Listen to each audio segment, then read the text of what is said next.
Quand j'étais bébé, en fait, les docteurs ont vu que mon cerveau qui marchait pas, ils m'ont opéré et voilà. Aujourd'hui, ça va mieux.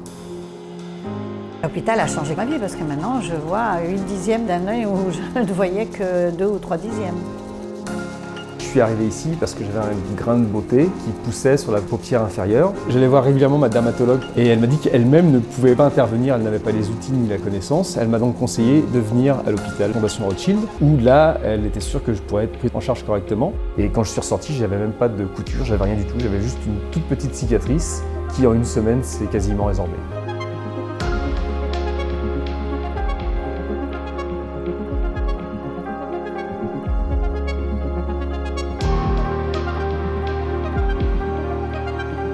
L'hôpital Fondation Rothschild, c'est 4 axes principaux. Le premier, c'est l'excellence du soin dans sa thématique tête et cou, adultes et enfants. Le second, c'est d'offrir ce soin en secteur 1, sans dépassement d'honoraires. Tous les patients, qu'ils soient riches, pauvres ou autres, sont soignés de la même façon. Sa troisième particularité, c'est son investissement dans les missions de service public et notamment la prise en charge des urgences sur ces thématiques.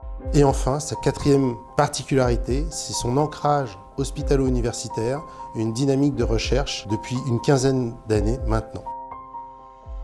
On est au paradis du chirurgien à la Fondation Rothschild, au paradis du chercheur avec des laboratoires de recherche qui ouvrent.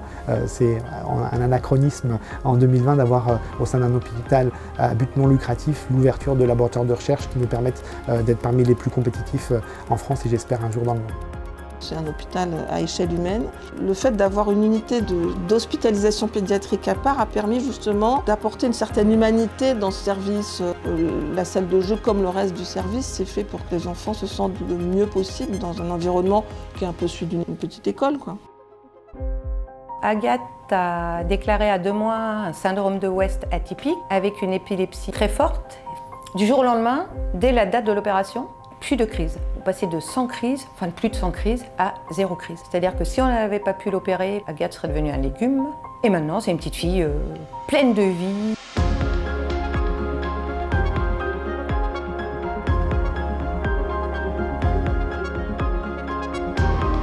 On a la chance dans notre hôpital d'avoir vraiment une technologie de pointe à notre disposition. Et le fait de pouvoir en bénéficier, c'est aussi donner aux patients le maximum de ce qu'on peut faire pour lui.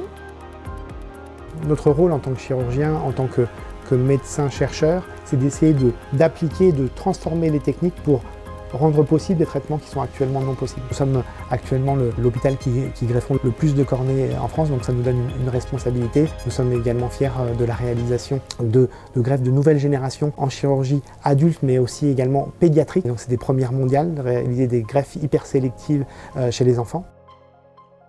Je suis extrêmement fier de ce que nous avons tous ensemble réussi à réaliser. Notre ambition, on souhaite la poursuivre et l'amplifier. Et pour cela, nous avons besoin de nous agrandir en construisant une extension importante qui va augmenter d'1/3 la surface de notre établissement.